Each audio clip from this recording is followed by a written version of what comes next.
안녕하세요. 8월 12일 화요일 오늘 기독론 네 번째 마지막 시간입니다. 다음 시간부터는 성령론으로 넘어갑니다.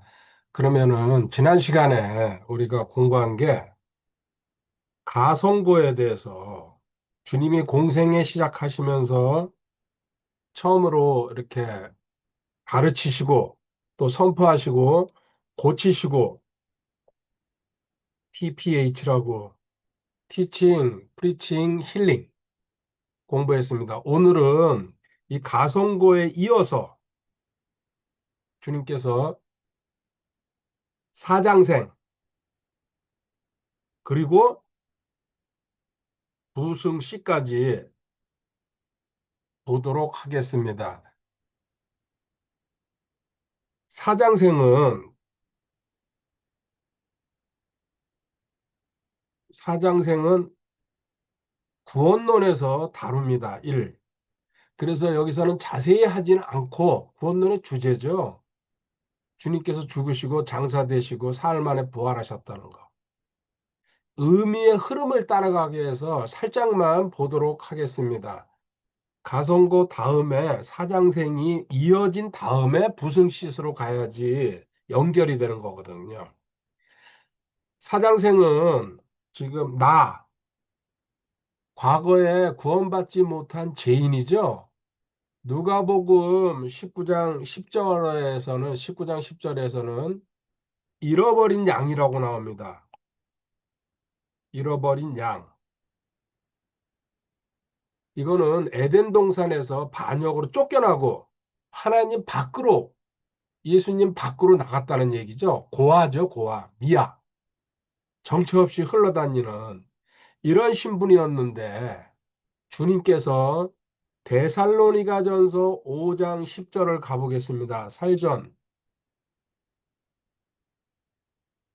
5장 10절에 그분께서 우리를 위해 죽으셨으니 이것은 우리가 깨어있든지 자고 있든지 자신과 함께 살게 하려 함이라. 아멘.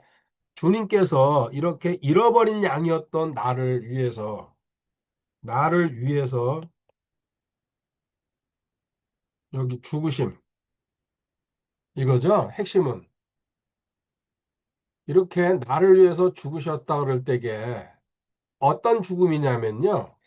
빌립보서 2장 8절로 연결해 보겠습니다. 빌립보서 2장 8절에 사람의 모양으로 나타나사 주님이 성육신하신 모습 마리아의 아들로 태어난다는 얘기입니다. 자기를 낮추시고 죽기까지 순종하셨으니 곧 십자가의 죽음이라. 아멘. 하나님이신데 십자가까지 올라가서 죽으셨죠. 이유는 뭐예요? 나를 위해서 나의 죄를 대신 지셨다는 얘기입니다. 이렇게 나의 죄를 대신 지시고 죽으셨다는 게 고린도전서 15장 3절 4절에 이 사장생이라는 단어가 죽을 사자죠. 나의 죄를 대신 지시고 죽으셨다가 장. 이거는 이제 묻혔다는 얘기입니다. 묻힐 장, 또 장사 지낼 장 이렇게 얘기하거든요. 뭐예요? 완전히 죽어서 땅에 묻혔다는 얘기입니다. 동굴 속으로 집어넣잖아요. 그리고 입구도 막아버리고. 그 다음에 다시 태어난다. 날생자. 이렇게 나를 대신해서 죽으시고 나의 죄 때문에 그렇죠. 장사 되시고 다시 3일 만에 부활하셨다. 사장생.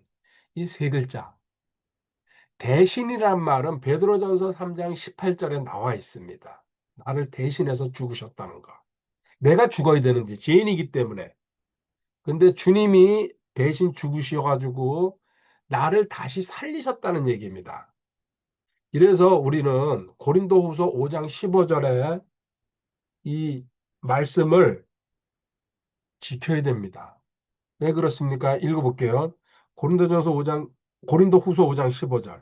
그분께서 모든 사람을 위하여 죽으신 것은 살아있는 자들이 이제부터는 자기들을 위하여 살지 아니하고 오직 자기들을 위하여 죽었다가 다시 일어나신 분을 위하여 살게 하려 함이라. 아멘. 지금 말씀 읽은 그대로요. 이제는 주님이 너를 대신 죽으셨으니까 이제 넌 다시 살아났으니까는 이제부터는 주님을 위해서 살라는 뜻입니다. 할렐루야, 아멘이죠. 이게 사장생의 가장 기본적인 내용입니다. 이렇게 죽었다가 주님이 다시 살아나셨어요. 그러고 나서 두 번째, 부승시시라고 제가 얘기합니다. 여기서 부는 부활, 그 다음에 승천, 씻은 영어 씻입니다. 제가 이제 그, 이 기억하는데 리듬을 주기 위해서 실질적으로 이것은 앉을 좌자입니다. 우리 자석 또 뭐 앉는다 그때 앉히셨다. 에베소서 2장 5절부터 7절까지 내용을 줄인 겁니다. 에베소서 2장 5절에요. 심지어 우리가 죄들 가운데 죽었을 때 우리를 그리스도와 함께 살리셨고 사장생 얘기가 나와 있죠. 너희가 은혜로 구원을 받았느니라 또 함께 일으키사 그리스도 예수님 안에서 우리를 하늘의 처소들에 함께 앉히셨으니 일으키시고 여기 승천은 빠졌죠. 그 다음에 앉히셨다. 승천 당연히 들어가 있는 겁니다. 요걸 약자로 써가지고 제가 부승시시라는 표현으로 변화시킨 거죠. 참고로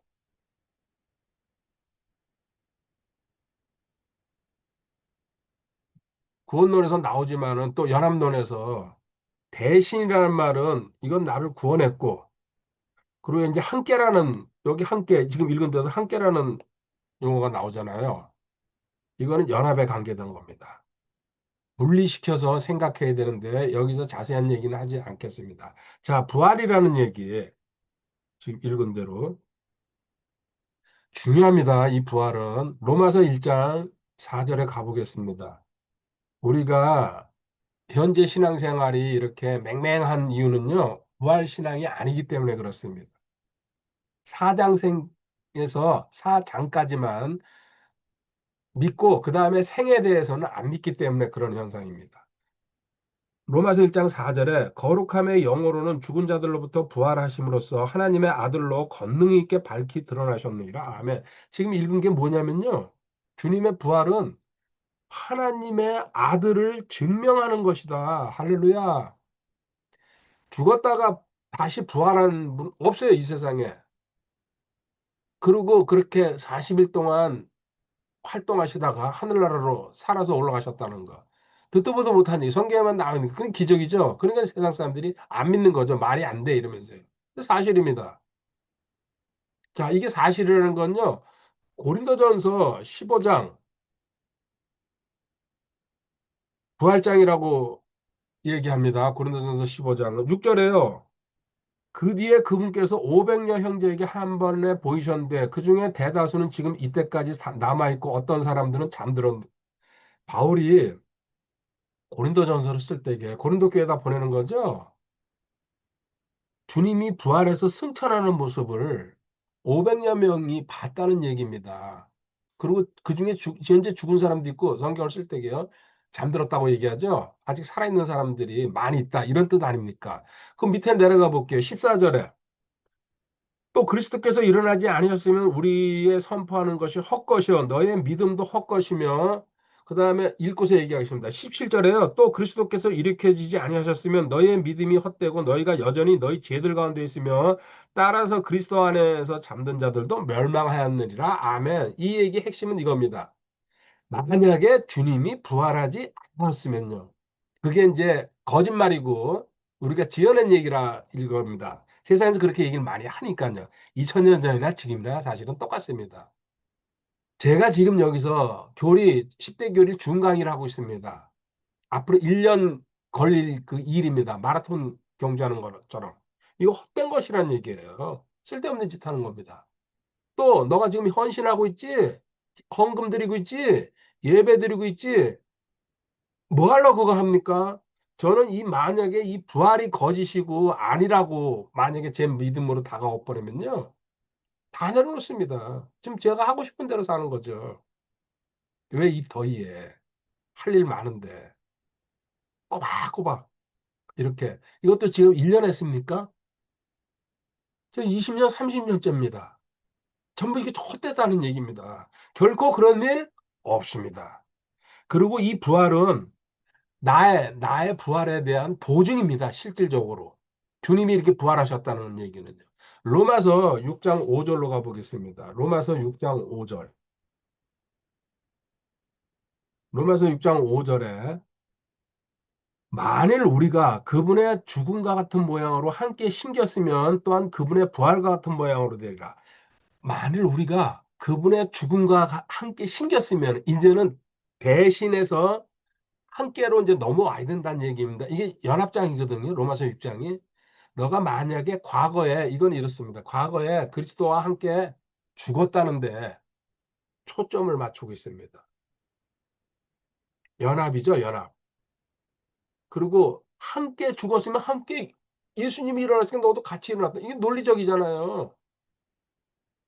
그리고 8절에 같은 내용이 있지만 약간 차이가 납니다. 8절에 만일 이제 우리가 그리스도와 함께 죽었으면 이 앞부분 같잖아요. 근데 뒤에는 또한 그분과 함께 살 줄을 믿노니. 자, 5절에서는 과거에다 초점을 맞췄어요. 너가 그리스도와 함께 죽었다는 거, 연합됐다는 거. 8절에서는 미래입니다. 미래는 언제요? 그리스도와 부활해가지고 함께 살아간다는 얘기입니다. 현재의 삶에서. 이 부활신앙, 확신, 믿음에다 초점을 맞춘 겁니다. 신앙적인 얘기입니다. 5절과 8절의 차이는 그렇게 보면 됩니다. 어쨌든 주님의 부활은 나의 부활을 보증하고 있다는 얘기입니다. 아멘입니다. 아멘. 이 부활 신앙을 가졌을 때에 베드로전서 1장 3절 4절에 또 확신하게 되죠. 베드로전서 1장 3절 4절에 하나님 곧 우리 주 예수 그리스도의 아버지를 찬송하리로다. 그분께서 자신의 풍성하신 긍휼에 따라 죽은 자들로부터 예수 그리스도를 부활하게 하심으로 우리를 다시 낳아사 산 소망에 이르게 주님의 부활로 인해서 우리는 다시 나았다. 다시 태어났다. 이 부활신앙을 가지고 있으면요, 미래에 천국 가는 거 보장돼 있어요. 그거는 가기 싫어도 가게 돼 있어요, 그냥요. 뭐 죽든지 살든지 어떤 식이든지. 그런데 현재 삶에서 부활신앙이 없으면요, 지옥 생활을 해도 깨닫지를 못합니다.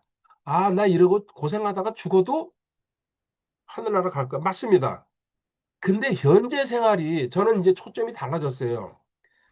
힘들고 어렵고 고난받고 물론 의미가 있을 때가 있어요. 하나님이 주시는 고난이랑 테스트랑 이런 걸 거치기 위해서.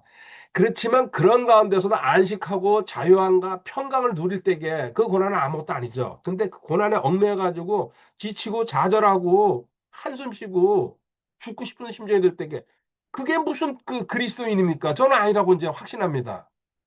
이 땅에서도 천국을 누려야 된다는 게 제 신앙입니다. 현재 삶에서. 그리고 여기 또 상속료 이제 5절에 4절에 보니까요. 썩지 않고 더럽지 않으며 사라지지 않고 너희를 위해 하늘에 마련된 상속유업이 있다 그럽니다. 자, 이 상속유업, 상속유업. 이거는 주님의 죽음으로 인해서 우리가 이어받은 거죠. 하나님의 자녀이기 때문에. 이렇게 이어받았는데 많은 사람이 뭐 복을 이런 걸 따집니다. 기복신앙이라고 일반적으로 얘기하는데 저는 그런 건 1차적인 겁니다. 3차적인 겁니다. 저는 이 상속유업에 이제는 거침없이 내 신분과 성품을 집어넣습니다. 저는 이걸로 만족합니다. 주님의 신분과 주님의 성품을 그대로 넘겨주셨어요. 같이 죽었고 같이 살아났기 때문에 다시 태어났게 했기 때문에 그러면 어떻게 되는 줄 아세요? 요한일서 2장 6절입니다. 자기가 그분 안에 거한다고 말하는 자는 그분께서 걸은 것 같이 스스로 또한 그렇게 걸어야 할지니라. 아멘. 이제는 사복음서에 나온 주님의 발자취를 그대로 따라갈 수 있다는 얘기입니다. 주님이 가르치고 선포하시고 고치시고 이 일 그대로 할 수 있다는 얘기입니다. 왜 그래요? 부활신앙이 나한테 들어오면. 그 다음에 이제 3번 승천으로 가보겠습니다. 부활하신 다음에 40일 동안 이 땅에서 활동하시면서 많은 사람한테 보이신 다음에 승천하십니다. 누가복음 24장 50절, 51절에 주님이 미리 예고하십니다. 24장 50절. 그분께서 그들을 데리고 베다니까지 나가사 손을 들어 그들을 축복하시더라. 제자들이겠죠. 사도들이랑. 51절. 그분께서 그들을 축복하실 때 그들을 떠나 위로 올려져서 하늘로 들어가시니라. 아멘. 이거 승천하는 모습 아닙니까? 많은 목격자가 있을 거 아닙니까? 이거는 사도행전 1장 9절부터 11절에도 같은 내용이 나와 있습니다. 참고로. 왜 이렇게 승천하셨어요? 여러 가지 이유가 있죠. 그 중에 요한복음 14장 1절부터 3절에 보면요. 처소를 우리가 묵어야 될 영원히 묵을 하늘나라 맨션이죠. 하늘나라의 집 예비하러 가셨다고 요한복음 14장 1절부터 3절에 나와 있습니다. 그리고 다시 한번 이 하늘나라로 올라가셨다는 얘기 성경에 여러 군데 있지만요. 베드로전서 3장 22절에 제가 이렇게 같은 구절 이런 거를 여러 개 찾는 이유는요. 확신이에요. 한 군데만 있으면 그것도 진리이기 때문에 사실입니다. 근데 여러 군데 써놨다는 얘기는요. 이거는 사실을 확증하는 얘기라고 저는 생각하기 때문에 이 공부, 이 정리를 아주 좋아합니다. 지금 그래서 시간 관계상 많이 인용은 안 하지만은 이렇게 중요한 구절은 해야 되겠다 싶어가지고 다시 한번 읽어볼게요. 베드로전서 3장 22절에 그분께서는 하늘로 들어가사 승천했다는 얘기 아닙니까? 부활하신 다음에. 하나님의 오른편에 계시며 천사들과 권위들과 권능들이 그분께 복종하느니라. 아멘. 이렇게 하늘로 올라가서 하나님 보좌 우편에 앉아 계신다. 이거 다음에 이제 그 부승 시세에서 다룰 내용입니다. 이렇게 올라가서 하늘나라에 들어가셨는데 여기서 뭐 하시냐? 로마서 8장 34절을 보면요. 중보하고 계신다. 우리를 위해서 기도하고 계신다는 얘기입니다. 이 세 가지 이야기로 할 수가 있습니다. 첫 번째, 죽음과 부활 이루셨죠? 그 다음에 승천으로 우리 구원 완성했다는 얘기입니다. 우리 구속사. 물론 아직 몸의 구속은 남아 있습니다. 근데 이건 자동으로 됩니다. 때가 되면은 내가 뭐 하고 자식을 떠나가지고 그냥 시간 되면요. 하나님의 시간이 되면은 예수님 재림하실 때게 자동으로 됩니다. 그러니까 구원 구속사를 완전히 저 끝내신 겁니다. 승천으로 이제 해가지고 부활로 끝났지만은 그 연장이 있다는 얘기죠. 그 다음에 주님은 그래서 임무가 끝난 게 아니고 하늘나라에 가서도 대제사장으로서 기도 사역을 지금도 하고 계신다는 얘기입니다. 이스라엘의 대제사장이 이스라엘 민족을 대표해 가지고 지성소에 들어가서 하나님께 기도했죠. 그것처럼 우리 성도들의 모든 성도들의 대표이신 주님께서 대제사장의 역할을 아직도 하고 계신다는 얘기입니다. 감사한 일이죠. 그리고 세 번째 성령 강림을 준비하신다는 얘기입니다. 내려오셨습니다. 그러고 나서 열흘 후에 승천하신 다음에 이렇게 크게 세 가지로 나눠서 생각할 수 있습니다. 이제 마지막으로 네 번째. 자, 부승 씻에서요. 부활 승천 받습니다. 씻. 아까 얘기했지만은 앉을 좌자입니다. 앉았다는 얘기입니다. 승천해 가지고 하나님 보좌 우편에 앉아 계신다. 에베소서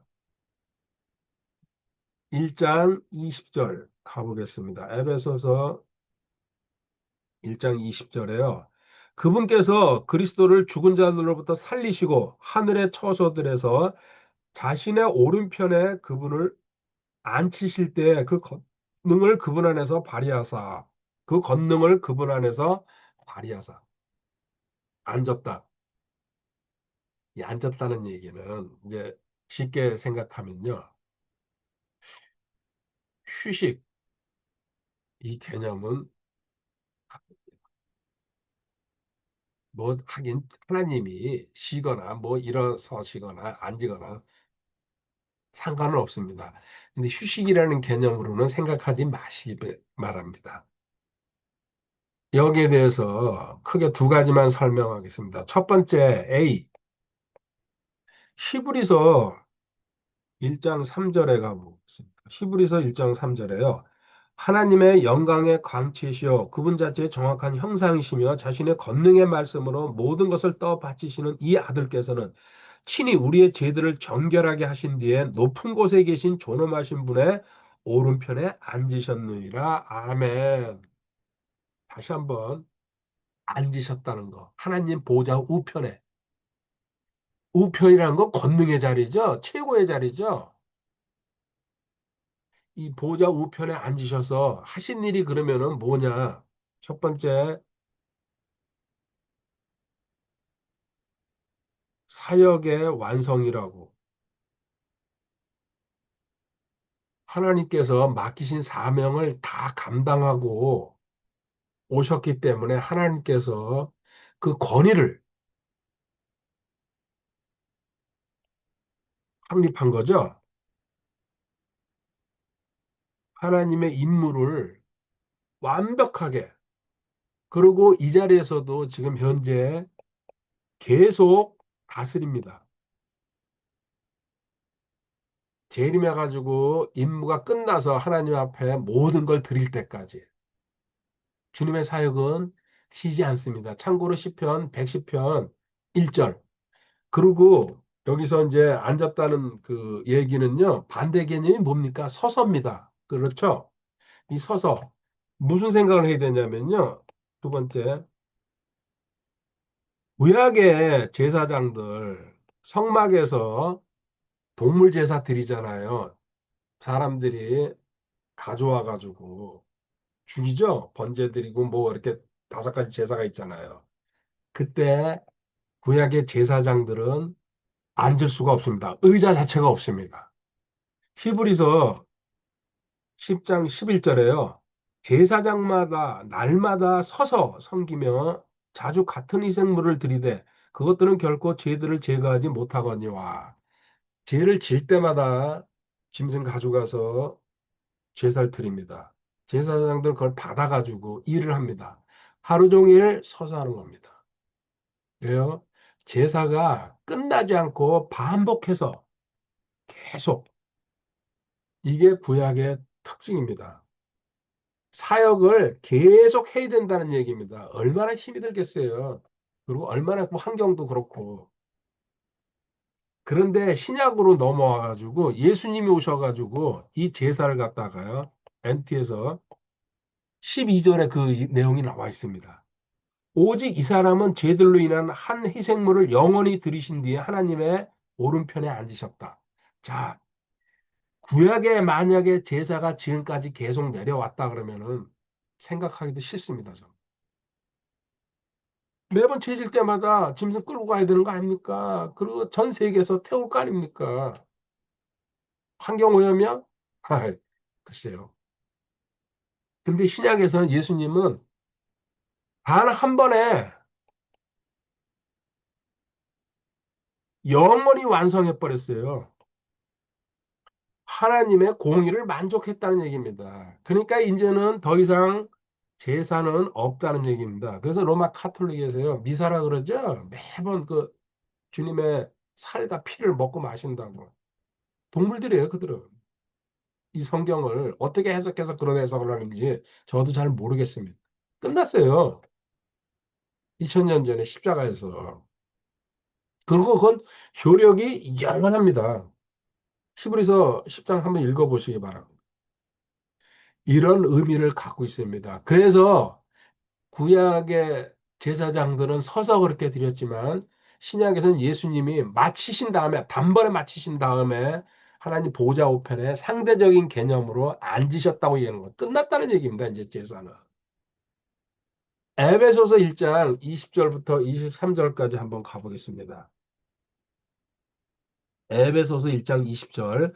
그분께서 그리스도를 죽은 자들로부터 살리시고 하늘의 처소들에서 자신의 오른편에 그분을 앉히실 때 그 권능을 그분 안에서 발휘하사 지금까지 우리가 이제 이야기한 겁니다. 보좌 우편에 앉으셨다는 얘기죠. 그분을 모든 정사와 권능과 강력과 통치와 이 세상뿐 아니라 오는 세상에서 불리는 모든 이름보다 훨씬 위에 두셨고 이 사역을 마치신 다음에는 하나님께서 최고로 높이셨다는 얘기입니다. 완전 순종을 하셨기 때문에. 또 모든 것을 그분의 발 아래 두셨으며 그분을 모든 것 위에 머리가 되게 하사 교회를 위해 주셨느니라. 교회는 그분의 몸이니 곧 모든 것에서 모든 것을 충만하게 하시는 분의 충만이니라. 아멘. 주님이 이렇게 하나님의 임무를 완전히 완수하시고 앉으셨을 때게요. 어떤 일이 일어났습니까? 주님의 그 모든 사역은 하나님을 만족시켰기 때문에요. 이 세상의 모든 천지간의 모든 권세는 주님이 소유했다는 얘기입니다. 주님이 만왕의 왕으로서 다스린다는 얘기죠. 이거는 마태복음 28장에도 주님이 승천하시면서 말씀하십니다. 마태복음 28장 18절에 예수님께서 그들에게 오셔서 말씀하여 이르시되 하늘과 땅에 있는 모든 권능이 내게 주어졌느니라. 아멘. 같은 얘기죠.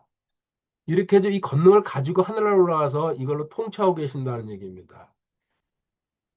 근데 왜 이게 중요하냐? 당연한 거지만 이게 저희랑 연관되어 있기 때문에 중요한 겁니다. 다시 한번 에베소서 2장 6절로 가볼게요. 이제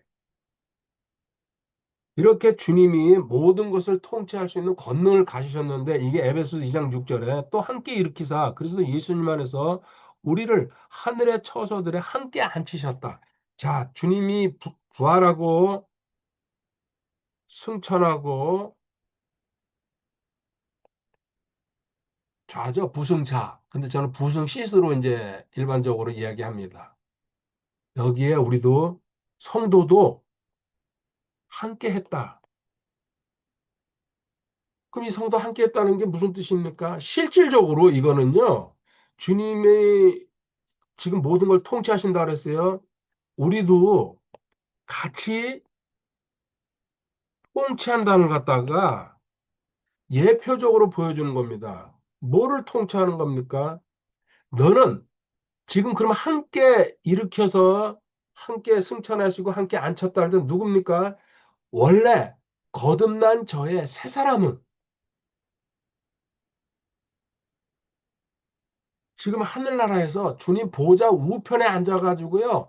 주님 옆에 있다는 얘기입니다. 그리고 주님이 통치하실 때에 그걸 보면서 언제 이게 이루어지는 겁니까? 너의 그 모습은 현재 땅에 있지만은 살아있는 모습은 실질적으로 하나님이 볼 때에 너의 거듭난 새 사람은 예수님과 함께 하늘나라에 올라가 있다. 그래서 하늘나라에 올라가서 예수님이 통치하는 모습을 그대로 다 보게 했는데 이게 언제 이루어지는 겁니까? 천년왕국 때 너도 주님과 재림할 때에 같이 내려와 가지고 이 세상을 통치할 거라는 어마어마한 얘기입니다, 이거는. 그래서 부활신앙이 부승시시 중요하다고 저는 강조하는 겁니다. 너의 옛사람은 죽어서 없어졌어요. 새 사람입니다. 근데 새 사람의 본질, 완벽한 새 사람이 아니면 하늘나라에 못 들어가니까요. 그 본질은 하나님 보좌 우편에 예수님과 함께 앉아 있다. 왜요? 예수님의 신부이기 때문에. 그런 권리가 우리는 있습니다. 하나님이 주신 거죠. 그래가지고 그 통치하는 모습을 보면서 이 다음에 너는 주님이 재림하실 때에 이 땅에 내려와서 다시 통치하신다는 얘기입니다. 이 다음 얘기가 재림인데요. 이거는 종말론에서 따로 강의하도록 하겠습니다. 지금까지 주님의 부활과 승천과 앉으심에 대해서 짧게 공부했습니다. 그리고 이걸로 기독론은 끝마치도록 하겠습니다. 많은 내용이 부족하지만 또 이제 다음 교리를 하면서 빠진 부분들을 서로 보충해 가면은 최소한도 알아야 될 것은 하나님께서 주실 거라고 저는 믿습니다. 더위가 이제 한풀 물러가고 있습니다. 다시 공부할 수 있는 좋은 계절이라 그러죠. 등하 같이 그 계절이 오고 있습니다. 하나님께서 여러분의 삶에 모든 것을 주관하신다는 거. 특히 한 번 더 부활신앙 강조하면서 강의 마무리하도록 하겠습니다. 할렐루야. 주님 감사합니다. 내일 화요일 한학계 해수욕장입니다. 오랜만에 왔는데 물이 난 좋습니다. 사람도 아직 많네요. 처음입니다. 이렇게 해서 하나님께 사람 많은 거. 그 물이 아주 끝에까지 그냥 꽉 찼습니다. 사랑하고 감사합니다. 할렐루야.